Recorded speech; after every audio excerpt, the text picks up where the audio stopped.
لیکن خصوصی طور پر اللہ سبحانہ و تعالیٰ نے اس ماہ مبارک میں بھی وہ گھڑیاں رکھی ہیں، وہ ایام رکھے ہیں اور وہ راتیں عطا کی ہیں اپنے بندوں کو، جس سے اللہ سبحانہ و تعالیٰ اپنے بندوں کے نیکیوں میں مزید اضافہ کر سکے۔ ذرا آپ غور کریں اور ذرا ہم سوچیں، سابقہ امتوں کو رب العالمین نے بڑی محمدیہ کی اوسط درجے کی عمر 60 سے 70 سال کی عمر ہے۔ یہ امت محمدیہ کی اوسط عمر کی بات ہے کہ اتنی عمر پانے والے لوگ زیادہ تر اس امت میں پائے جائیں گے جن کی عمر کی مدت 60 سے 70 سال ہوگی۔ لیکن اللہ کا انعام دیکھیں، اللہ سبحانہ و تعالیٰ کی جانب سے اس کا فضل و احسان دیکھیں کہ رب العالمین نے اپنے نبی کی اس امت کو سابقہ امتوں سے اعلیٰ مقام عطا کیا، اور شرف و بلندی میں بھی اللہ سبحانہ و تعالیٰ نے نیکیوں کے باب میں بھی اس امت کو بہت اونچا مقام عطا کیا ہے۔ یہی وہ آخری عشرہ ہے جس کے بارے میں اللہ کے نبی صلی اللہ علیہ وسلم کے اعمال اس قدر مجتہدانہ ہو جایا کرتے تھے۔ عمہ عائشہ رضی اللہ تعالی عنہ بیان کرتی ہیں، کان النبی صلی اللہ علیہ وسلم اذا دخل العشر احیا لیلہ، آپ صلی اللہ علیہ وسلم یوں تو رمضان المبارک کے پورے مہینے اور اس کی راتوں میں آپ صلی اللہ علیہ وسلم عبادت انجام دیا کرتے تھے، لیکن جب آخری عشرہ شروع ہوتا آپ صلی اللہ علیہ وسلم پوری رات شب بیداری کرتے، اور فرماتی ہیں وَأَيْقَظَ أَهْلَهُ، اور آپ اس خیر و برکت سے اپنے گھر والوں کو بھی محروم نہیں رکھتے تھے، انہیں بھی جگاتے تھے، انہیں بھی اپنے ساتھ عبادتوں میں شامل کرتے تھے، انہیں بھی اللہ سبحانہ و تعالیٰ کی جانب سے اس انعام میں اور اس کی برکتوں میں اپنے گھر والوں کو بھی شامل کرتے۔ وَشَدَّ مِزْرَهُ، اور آپ صلی اللہ علیہ وسلم کمر بستہ ہو جایا کرتے تھے۔ کیونکہ رب العالمین نے بہت بڑی بڑی نیکیاں، بہت بڑے بڑے اعمال اور بڑے ثواب والے اعمال ان ایام کے اندر رکھے ہیں۔ اللہ رب العالمین سورۃ القدر کے اندر اعلان کرتا ہے اِنَّا أَنزَلْنَاهُ فِي لَيْلَةِ الْقَدْرِ، اے لوگو ہم نے تمہارے اوپر قرآن کو لیلۃ القدر میں نازل کیا ہے۔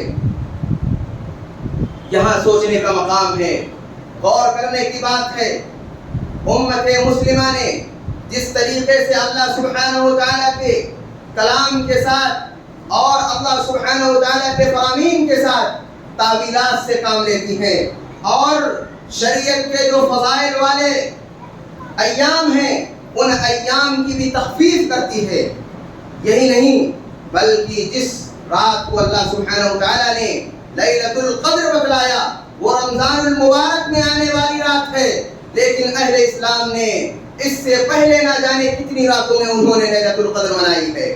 نہ جانے 27ویں رجب کی رات ہو، شعبان کی راتیں ہوں، یا اس کے علاوہ سال کے دیگر ایام کی راتیں ہوں، ان راتوں ہی کو جب لوگوں نے اپنے لیے لیلۃ القدر بنا لیا تو کیسے وہ اس کی عظمت اور منزلت کو سمجھیں گے، کیسے لیلۃ القدر کے مقام و مرتبے کو سمجھیں گے جب ہم نے اس کے مقام و مرتبے کو اس کی جگہ پہ رکھا ہی نہیں۔ اللہ سبحانہ و تعالیٰ نے کہا اِنَّا أَنزَلْنَاهُ فِي لَيْلَةٍ مُبَارَكَةٍ، ہم نے اس قرآن مجید کو مبارک بابرکت رات میں نازل کیا۔ رب العالمین کی قرآن نے واضح کیا وہ بابرکت رات کون سی ہے، وہ نہ تو شعبان کی راتیں ہیں نہ تو رجب کی راتیں ہیں۔ اِنَّا أَنزَلْنَاهُ فِي لَيْلَةِ الْقَدْرِ، وہ رمضان المبارک کے اندر آنے والی لیلۃ القدر کی راتیں ہیں جس میں رب کا قرآن بیت العزہ سے، لوح محفوظ سے آسمان دنیا پر آتا ہے، اور وہاں سے حضرت جبریل امین علیہ السلام پیغمبر اسلام جناب محمد صلی اللہ علیہ وسلم کے سینے پر لے کر اترتے ہیں۔ یہ قرآن اسی ماہ مبارک کی لیلۃ القدر کی راتوں میں اللہ سبحانہ و تعالیٰ نے نازل کیا ہے۔ اس کی عظمت کو ہم نے جب کم کیا ہمارے دلوں سے لیلۃ القدر کی عظمت کو کم ہو گئی، ہم نے اس کی اہمیت کو گھٹایا تو ہم اس بڑے عظیم نیکی سے محروم ہو گئے۔ اللہ سبحانہ و تعالیٰ نے فرمایا اِنَّا أَنزَلْنَاهُ فِي لَيْلَةِ الْقَدْرِ لیلۃ القدر خیر من الف شہر وما ادراک ما لیلۃ القدر۔ یہ لیلۃ القدر کیا ہے، اس کے بارے میں اللہ رب العالمین نے کہا یہ لیلۃ القدر کیا ہے، آپ کیا جانیں اس کے بارے میں؟ نبی علیہ السلام کو خطاب ہے۔ اللہ رب العالمین جس چیز کی عظمت کو بیان کر رہا ہے وہاں پر اس سے پہلے سوال ہیں، سوال اس بات کا ہے کہ لیلۃ القدر ہے کیا چیز؟ اللہ سبحانہ و تعالیٰ نے فرمایا لیلۃ القدر خیر من الف شہر، یہ وہ رات ہے جس رات کی عبادت اللہ سبحانہ و تعالیٰ کے نزدیک 1000 مہینوں کی عبادت سے بہتر ہے۔ ایک انسان کی عمر، زندگی اور زندگی کی مدت کتنی ہو سکتی ہے، لیکن اللہ سبحانہ و تعالیٰ نے اس ماہ مبارک میں صرف اس رات کی عبادت کو، اس رات کی اہمیت کو 84 سال سے زائد اللہ سبحانہ و تعالیٰ نے اس کی عبادت کو بتلایا ہے کہ اس رات کی فضیلت میں اللہ نے یہ انعام اس امت پر کیا ہے۔ اور وہ حدیث رسول صلی اللہ علیہ وسلم بھی آپ کے سامنے ہونی چاہیے، جہاں اللہ کے نبی صلی اللہ علیہ وسلم نے فرمایا تھا کہ اللہ رب العالمین نے جیسے سابقہ امتوں کی عمریں لمبی کی تھی لیکن ان کے اجر و ثواب کم تھے، ان کی زندگیاں لمبی تھی، لیکن اس امت کی عمر محدود ہے، زندگی مختصر ہے، لیکن اللہ سبحانہ و تعالیٰ نے اجر و ثواب کو بہت بڑھا کے رکھا ہے۔ اور فرمایا اللہ کے نبی صلی اللہ علیہ وسلم نے یہود کو جب یہ کہا گیا کہ وہ مزدوری کریں، اور ان کی مزدوری کے اوقات یہ تھے کہ وہ صبح سے لے کر ظہر کے وقت تک وہ مزدوری کرتے رہے اور انہیں ایک اجر ملا، ان کو اجرت تنہا ملی، اور اس کے بعد پھر ایک شخص اعلان کرتا ہے اور لوگوں کو بلاتا ہے، وہ ظہر سے لے کر عصر تک مزدوری کرتے ہیں اور انہیں بھی ایک اجرت ملتی ہے۔ لیکن اللہ رب العالمین نے امت محمدیہ صلی اللہ علیہ وسلم کو عصر سے لے کر مغرب تک کی مزدوری کے بدلے اللہ نے دوہرا اجر عطا کیا ہے۔ گویا کہ اس امت کی عمر مختصر ہوگی لیکن اللہ سبحانہ و تعالیٰ ان کے اجروں کو 2 گنا کر کے عطا کرے گا۔ چنانچہ یہ ایام جو اللہ سبحانہ و تعالیٰ نے ہمیں عطا کیے ہیں، ان ایام سے اپنے آپ کو محروم نہ کریں، اور ان کی برکتوں سے اپنے آپ کو محروم کرنے والا اپنی زندگی میں سب سے بدبخت اور سب سے محروم اور بدنصیب شخص ہے جو اس کی رحمتوں سے اپنے آپ کو محروم رکھتا ہو۔ یہ موقع اللہ سبحانہ و تعالیٰ نے اپنے بندوں کو عطا کیا ہے اور یہ زندگی عطا کی ہے۔ آج کون ہے، کل کون رہتا ہے یا نہیں رہتا ہے، آج کسی کی زندگی میں رمضان ہے، آئندہ کسی کی زندگی میں رمضان آتا ہے یا نہیں آتا ہے، لیکن اس سے پہلے اللہ سبحانہ و تعالیٰ نے ہمیں وہ موقع عطا کیا ہے کہ ہم اس موقع کو غنیمت جانیں اور اللہ کی اس نعمت کی قدر کریں جو اللہ نے ہمیں صحت کی نعمت دی ہے، جو خالی اوقات کی نعمت دی ہے، کہ ان اوقات میں اللہ سبحانہ و تعالیٰ کی ہم عبادتوں کو انجام دے لے جائیں، اللہ کی بندگی کو ہم پورا کر لے جائیں۔ یہی بندوں سے اللہ رب العالمین کو مطلوب ہے، اس کی بندگی کی جائے اور اس کے فرائض کی اور اس کے اوامر کی پابندی کی جائے، یہی اللہ سبحانہ و تعالیٰ کو مطلوب اور مقصود ہے۔ اسی وجہ سے اللہ کے نبی صلی اللہ علیہ وسلم ان ایام میں بہت زیادہ کمر بستہ ہو جایا کرتے تھے اور اللہ سبحانہ و تعالیٰ سے اللہ رب العالمین کے سامنے آپ صلی اللہ علیہ وسلم اپنے اہل و عیال کو بھی لے کر حاضر ہوتے تھے اور راتوں رات عبادت کیا کرتے تھے۔ چنانچہ حضرت ابو ذر رضی اللہ تعالیٰ عنہ بیان کرتے ہیں، نبی علیہ السلام نے ہمیں رمضان المبارک کے شروع سے لے کر 23 رمضان گزر گئے، آپ صلی اللہ علیہ وسلم نے ہمیں جماعت کے ساتھ قیام نہیں کرایا، اور ہمیں اللہ کے نبی صلی اللہ علیہ وسلم نے ان دنوں میں جب ہمیں قیام کرایا 23 رمضان کو، 25 رمضان کو، 27 رمضان کو، ان ایام میں اللہ کے نبی صلی اللہ علیہ وسلم نے جب ہمیں قیام کرایا تو ہم نے آپ صلی اللہ علیہ وسلم سے یہ خواہش ظاہر کی اس موقع پر کہ اللہ کے نبی صلی اللہ علیہ وسلم کاش کہ ہمیں پوری رات آپ صلی اللہ علیہ وسلم قیام کراتے رہتے، آپ ہمیں پوری رات اللہ رب العالمین کی رضا کے لیے ہمیں پوری رات آپ قیام کراتے، پوری رات آج ہمیں آپ صلاۃ میں مشغول رکھتے۔ اللہ کے نبی صلی اللہ علیہ وسلم فرماتے ہیں، من قام مع الامام حتى ينصرف كتب له قيام ليلة۔ آپ صلی اللہ علیہ وسلم نے فرمایا کہ جو شخص امام کے ساتھ قیام کرتا ہے، امام کے ساتھ تراویح پڑھتا ہے، چاہے وہ اول رات میں ہو تو یا آخر رات میں ہو تو، اگر اس نے امام کے ساتھ قیام کو انجام دیا اور نماز سے فارغ ہونے کے بعد اسے پوری رات کے قیام کا ثواب ملتا ہے۔ یہ حدیث اس بات پر دلیل ہے اللہ کے نبی صلی اللہ علیہ وسلم نے اور آپ کے اصحاب کرام نے آپ صلی اللہ علیہ وسلم کے ساتھ مکمل قیام کیا. ایسا نہیں کہ صحابہ کرام نے آدھا قیام مسجد میں کر کے آدھا قیام اپنے گھروں میں جا کر کیا ہو. یہ حدیث اس بات کی دلیل ہے کہ ہم جب امام کے ساتھ قیام اللیل، تراویح، صلاۃ اللیل، نماز تہجد، یہ ساری کے سارے نام ایک ہی نماز کے ہیں. اگر ہم اس نماز کو امام کے ساتھ ادا کرتے ہیں اور چاہے وہ وتر کی بھی نماز کیوں نہ ہو، اگر ہم اس کو امام کے ساتھ پورا نہیں کرتے ہیں تو اندیشہ اس بات کا ہے کہ ہم اس حدیث کے مطابق اجر و ثواب سے محروم رہ سکتے ہیں. اللہ کے نبی صلی اللہ علیہ وسلم کا فرمان ہے جس نے امام کے ساتھ قیام کیا اور یہاں تک کہ جب امام قیام سے فارغ ہوا، اللہ تعالیٰ امام اور مقتدی سارے کے سارے لوگوں کو پوری رات کے قیام کا ثواب ادا کرتے ہیں. یہ حدیث اسی بات کی دلیل ہے کہ اللہ سبحانہ و تعالیٰ نے امام کے ساتھ قیام کرنے والوں کو پوری رات قیام کرنے کا ثواب عطا کیا ہے. اور اگر ہم ایسی عبادت انجام دیں کہ ہم آدھی عبادت کو مسجدوں میں انجام دیں اور آدھی عبادتوں کو اپنے گھروں میں انجام دیں، ایسا اللہ کے نبی صلی اللہ علیہ وسلم کے حدیث کے خلاف ہے. یہ صریح حدیث کی مخالفت ہے، کیونکہ نبی علیہ السلام کے ساتھ آپ کے اصحاب کرام نے جب آپ کے ساتھ نمازیں پڑھی تھی تو وہ نمازیں وہیں پر مکمل کی تھیں، نہ کہ اپنے گھروں میں جا کر مکمل کی تھیں. یہ سنت رسول صلی اللہ علیہ وسلم کا طریقہ ہے، یہ اللہ کے نبی صلی اللہ علیہ وسلم کے اصحاب کرام کا طریقہ ہے. اور اسی طریقے پر باقی رہنے والوں کے لیے اللہ رب العالمین نے پوری رات کے قیام کا، پوری رات کے قیام اللیل کا ثواب عطا کیا ہے. اور یہ آخری عشرے میں آنے والی راتیں جو ہیں جس میں اللہ سبحانہ و تعالیٰ نے اس کی طاق راتوں میں لیلۃ القدر کو رکھا ہے. من قام لیلۃ القدر ایمانا واحتسابا غفر له ما تقدم من ذنبه، جس نے ایمان کے ساتھ، جس نے یقین کے ساتھ اور جس نے خلوص الہیت کے ساتھ پہلے تو اس بات کا یقین ہو کہ اللہ سبحانہ و تعالیٰ اسے اس کی عبادتوں کا مکمل ثواب عطا کرے گا، اور اس بات کی نیت ہو کہ یہ عبادت صرف اللہ سبحانہ و تعالیٰ کے لیے ہے. اللہ سبحانہ و تعالیٰ اس کے سابقہ صغیرہ گناہوں کو معاف کر دیتا ہے. یہ برکت ہے اس ماہ مبارک میں، بالخصوص اس کے آخری عشروں کی، بالخصوص اس کے آخری ایام کی، چونکہ اللہ کے نبی صلی اللہ علیہ وسلم اپنے اصحاب کرام کو اس بات پر ابھارا کرتے تھے کہ ایام کی آخری راتوں میں اللہ سبحانہ و تعالیٰ نے، طاق راتوں میں اللہ سبحانہ و تعالیٰ نے لیلۃ القدر کو رکھا ہے جو 1000 مہینوں کی عبادت سے بہتر ہے.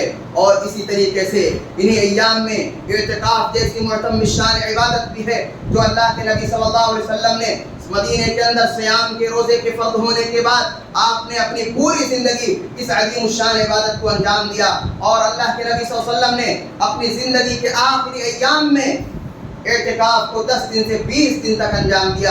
یہ آپ صلی اللہ علیہ وسلم کی زندگی کا آخری اعتکاف تھا جس کو آپ صلی اللہ علیہ وسلم نے 20 دن کے اعتکاف کو انجام دیا تھا.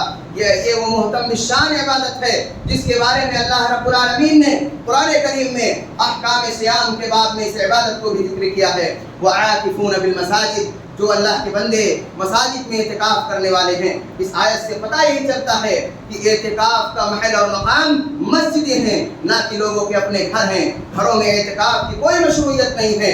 اعتکاف مشروع ہے. اگر شریعت نے اعتکاف کو جائز قرار دیا ہے تو وہ اللہ کے گھر ہیں، وہ مصلے ہیں، وہ مسجدیں ہیں جہاں پر نمازیں ہوتی ہیں، جہاں پر اللہ کی عبادتیں ہوتی ہیں. ان مسجدوں ہی میں اعتکاف کو انجام دیا جائے گا، چونکہ اللہ رب العالمین کا فرمان ہے کہ اعتکاف مسجدوں ہی میں انجام دیا جائے گا. اسی طریقے سے اللہ کے نبی صلی اللہ علیہ وسلم جہاں ان ایام میں کثرت کے ساتھ اللہ کی عبادت کرتے تھے، وہیں پر اللہ کے نبی صلی اللہ علیہ وسلم تلاوت قرآن کریم، اللہ رب العالمین کے ذکر میں مزید بڑھ جایا کرتے تھے. اور آپ صلی اللہ علیہ وسلم نے اپنے زندگی کے آخری رمضان میں حضرت جبریل امین کو 2 مرتبہ قرآن کریم کا دور کرایا. اور آپ صلی اللہ علیہ وسلم نے جہاں قرآن کریم کا 2 مرتبہ دور کرایا، وہاں پر آپ صلی اللہ علیہ وسلم کی مزید نیکیاں ساتھ میں بڑھ جایا کرتی تھیں. اور آپ صلی اللہ علیہ وسلم جود و سخا میں بھی آگے ہو جاتے تھے، صدقات و خیرات میں بھی آگے ہو جایا کرتے تھے. یہ ساری کی ساری چیزیں امت کے لیے اسوہ اور نمونہ ہیں، امت کے لیے قدوہ ہیں. آپ صلی اللہ علیہ وسلم کی زندگی ہمارے لیے اسوہ ہے. اسی وجہ سے اللہ سبحانہ و تعالیٰ نے سورۃ الاحزاب کے اندر ان المسلمین والمسلمات والمؤمنین والمؤمنات 10 صفتیں اللہ سبحانہ و تعالیٰ نے اہل ایمان کی ذکر کی. مومن مسلم مرد مسلم عورتیں، مومن مرد مومن عورتیں، ان سارے کے سارے لوگوں کو ذکر کیا. والصائمین والصائمات والحافظین فروجهم والحافظات والذاکرین اللہ کثیرا والذاکرات اعد اللہ لهم مغفرۃ واجرا عظیما. یہ بھی ایک خصوصی موقع کی آیت ہے جب صحابیات نے اس بات کا سوال کیا. اللہ سبحانہ و تعالیٰ نے قرآن کریم میں صرف مردوں کو خطاب کیا ہے، عورتوں کو اس بات میں داخل نہیں کیا ہے. اللہ کے نبی صلی اللہ علیہ وسلم سے یہ سوال تھا. آپ صلی اللہ علیہ وسلم کے سامنے سوال تھا. اللہ رب العالمین نے قرآن کریم میں آیت نازل فرمائی کہ جس کے اندر قرآن کریم کے اندر جہاں بھی اللہ سبحانہ و تعالیٰ نے اپنے بندوں کو خطاب کیا ہے اس کا مقصد یہ نہیں ہے یا ایھا الذین آمنوا اتقوا اللہ یا ایھا الناس اتقوا ربکم. یہ ساری کی ساری آیتیں اس بات کی دلیل ہیں کہ یہاں پر مرد اور عورتیں دونوں کو مخاطب کیا گیا ہے. لیکن اس آیت کریمہ کے اندر خصوصی طور پر اللہ سبحانہ و تعالیٰ نے اجر و ثواب کے معاملے کو جہاں ذکر کیا وہاں پر روزے دار مرد ہوں یا روزے دار عورتیں ہوں، اور اپنی پاک دامنی کی حفاظت کرنے والے مرد ہوں یا عورتیں ہوں، اور اسی طریقے سے والذاکرین اللہ کثیرا والذاکرات، اور کثرت سے اللہ کا ذکر کرنے والے مرد ہوں یا عورتیں ہوں. اعد اللہ لهم مغفرۃ واجرا عظیما. اللہ نے سب کے سب کو اجر و ثواب میں شامل کیا ہے. اللہ رب العالمین نے اس آیت کریمہ کے اندر خصوصی طور پر مرد و خواتین کا تذکرہ کر کے اعلان کیا ہے والذاکرین اللہ کثیرا والذاکرات اعد اللہ لهم مغفرۃ واجرا عظیما. اس ماہ مبارک کی عظیم نیکیوں میں سے ایک نیکی ہے کہ اللہ کے ذکر کو بلند کیا جائے، اپنی زبانوں کو اللہ کے ذکر سے تر رکھا جائے اور قرآن کریم کی تلاوت میں مستقل ہم مشغول رہیں. یہ اللہ رب العالمین نے اس ماہ مبارک کے جو فیض و برکات میں چیزیں رکھی ہیں اللہ ہمیں اس سے استفادہ کرنے کی توفیق عنایت فرمائے. اور اسی ماہ مبارک میں اللہ کے نبی صلی اللہ علیہ وسلم نے، ذرا آپ اس وقت کو غور کریں کیسے ہمیں اللہ رب العالمین نے اپنی بندگی کے لیے منتخب کیا ہے. زمین پر ہمیں فساد کے لیے نہیں، زمین پر ہمیں دیگر اعمال کے لیے نہیں. اللہ سبحانہ و تعالیٰ کا اعلان ہے اللہ رب العالمین نے اپنے بندوں کو اپنی بندگی کے لیے منتخب کیا ہے. آپ ذرا اس وقت کو یاد کریں، یہی رمضان المبارک کا مہینہ تھا. یہ رمضان المبارک کا مہینہ یوم الفرقان کا دن 17 رمضان المبارک بدر کا وہ میدان ہے جہاں پر کفر اور اسلام کا پہلا معرکہ پیش آتا ہے. جنگ کا میدان ہے. نبی علیہ السلام رب العالمین کی بارگاہ میں اپنے ہاتھوں کو اٹھائے ہوئے اللہ رب العالمین سے گریہ گزاری کرتے ہیں. رب العالمین کے سامنے آپ صلی اللہ علیہ وسلم اہل اسلام کی جماعت کو لے کر حاضر ہیں اور آپ صلی اللہ علیہ وسلم اپنے ہاتھوں کو بلند رکھتے ہیں. رب العالمین سے اللہ رب العالمین سے مطالبہ کرتے ہیں، اے ربا اگر یہ تیری مختصر سی جماعت آج کفر کے نرغے میں پڑھ کر ہلاک ہو گئی تو زمین پر تیری کبھی عبادت نہ کی جائے گی. اللہ رب العالمین سے اللہ کے نبی صلی اللہ علیہ وسلم نے یہاں اپنے رب سے سوال کیا ہے تو زمین پر بندگی کرنے والوں ہی کا سوال کیا ہے کہ اللہ رب العالمین نے ہمیں زمین پر اس وجہ سے بھیجا ہے. ہماری تخلیق کا مقصد یہ ہے کہ ہم اس کی بندگی کے حقوق کو پورا کر لے آئیں. اور اگر ہم بندگی سے پیچھے ہٹتے ہیں، اعمال صالحہ سے پیچھے ہٹتے ہیں، ان ایام کو اپنے لیے غنیمت نہیں جانتے ہیں اور حالات کی مشکلات میں پڑ کر ہم عبادتوں کو ترک کر دیں، ہم اعمال صالحہ کو چھوڑ دیں، یہ نہیں ہو سکتا ہے. یہی اعمال تو ہمارے حالات کی اصلاح کرنے والے ہیں. یہی بندگی تو اللہ رب العالمین سے ہمیں قریب کرنے والی ہے. یہی عبادتیں تو ہمیں اللہ رب العالمین سے قریب کرنے والی ہیں. یہی عبادتیں تو ہماری مشکلات کو دور کرنے والی ہیں. چونکہ اللہ رب العالمین نے فرمایا لیس بامانیکم ولا امانی اہل الکتاب، اے لوگوں یاد رکھو اہل کتاب کی خواہشوں کو نہیں دیکھا گیا، ان کی تمناؤں ان کی آرزوؤں کو نہیں دیکھا گیا. وہ اس بات کا دعویٰ کرتے تھے کہ جنت تو ہماری ہے، ہم جنت میں جائیں گے. ایسے ہی تمہاری آرزوؤں اور تمناؤں کو نہیں دیکھا جائے گا. من یعمل سوءا او یجزا بہ، جو برائی کرے گا اسے برائی کے انجام سے دوچار ہونا پڑے گا. اس وجہ سے تمناؤں اور آرزوؤں میں نہیں جیا جاتا حالات کی شکوہ و شکایت نہیں کی جاتی. اللہ سبحانہ و تعالیٰ نے ہمیں جو موقع عنایت کیے ہیں یہ اللہ کی بندگی کا موقع ہے, یہ اللہ سے مدد طلب کرنے کا موقع ہے, یہ دعاؤں کا مہینہ ہے. اللہ رب العالمین نے جہاں رمضان المبارک کے احکام کو بیان کیا ہے بڑی باریکی کے ساتھ اللہ سبحانہ و تعالیٰ نے فرمایا وَإِذَا سَأَلَكَ عِبَادِي عَنِّي فَإِنِّي قَرِيبٌ. کیا معاملہ ہے اگر ہمارے بندے اس بات کا سوال کرتے ہیں کہ رب العالمین حالات ناگزیر ہیں, مسلمان پریشان ہیں اور ہر طرف حالات مسلمانوں کے لیے تنگ ہیں. وَإِذَا سَأَلَكَ عِبَادِي عَنِّي فَإِنِّي قَرِيبٌ. اے نبی علیہ السلام میرے بندوں سے کہہ دو جب میرے بارے میں میرے بندے سوال کریں تو تمہارا رب تم سے بہت زیادہ قریب ہے. انی فإنی قریب, میں ان سے بہت زیادہ قریب ہوں. اور رب العالمین تو اپنے بندوں کے شہ رگ سے بھی زیادہ قریب ہے. یہ رب العالمین کی نصرت اور تائید اسی وقت حاصل ہوتی ہے جب ہمارے اندر ایمان پر ثابت قدمی ہو, اعمال صالحہ کا ذخیرہ ہو, جب ہمارے اندر ثابت قدمی کا نمونہ ہو, جب ہمارے اندر بلال و خباب جیسا ایمان ہو, جب ان مہاجرین کے جیسے اللہ سبحانہ و تعالیٰ کے راستے میں جنہوں نے تکلیفیں جھیلی, جنہوں نے مشکلات جھیلی, صبراً یا آل یاسر فإن موعدکم الجنہ. آل یاسر تمہیں دنیا کی مصیبتیں برداشت کرنی پڑ جائیں, دنیا کی مشکلات تم جھیل لو, لیکن اللہ سبحانہ و تعالیٰ نے تمہارے لیے تمہارا ٹھکانہ جنت کو بنایا ہے. سب سے بڑی کامیابی اور سب سے بڑی نجات اسی میں ہے انسان کی کہ اللہ سبحانہ و تعالیٰ اسے جہنم سے بچا کر اس کو جنت میں داخل کر دے. یہی مومن کا سب سے بڑا سرمایہ ہے, یہی ایمان کا سب سے بڑا اثاثہ ہے کہ اللہ سبحانہ و تعالیٰ اس کی مغفرت فرما کر اسے جنت میں داخل کر دے. اور دنیا میں کامیاب ہونا یہ اصل نہیں ہے, اللہ رب العالمین کے سامنے اللہ رب العالمین کی بندگی میں کامیاب ہو جانا یہ اصل ہے. اللہ سبحانہ و تعالیٰ سے دعا ہے کہ رب العالمین ہمیں اس ماہ مبارک کو جو گنے چنے ایام ہیں ان ایام کو اپنے لیے بابرکت بنانے کی توفیق عنایت فرمائے, اور ان ایام کو مکمل طور پر اللہ سبحانہ و تعالیٰ ہمارے لیے بابرکت بنا دے. اللہ سبحانہ و تعالیٰ ہماری زندگیوں میں برکت عطا فرمائے اور ہمارے حالات اور ہماری کیفیتوں کو درست فرما دے. رب العالمین ہمیں مزید اعمال صالحہ کی طرف اپنے قدموں کو بڑھانے کی توفیق عنایت فرما. جو ہم سے سابقہ محرومیاں رہیں ان محرومیوں کو پورا کرنے, ان کی تلافی کرنے کی توفیق عنایت فرما. آمین. بارک اللہ لنا ولکم فی القرآن العظیم ونفعنی وإیاکم بالآیات والذکر الحکیم. انہ تعالی جواد کریم ملک بر رؤوف رحیم.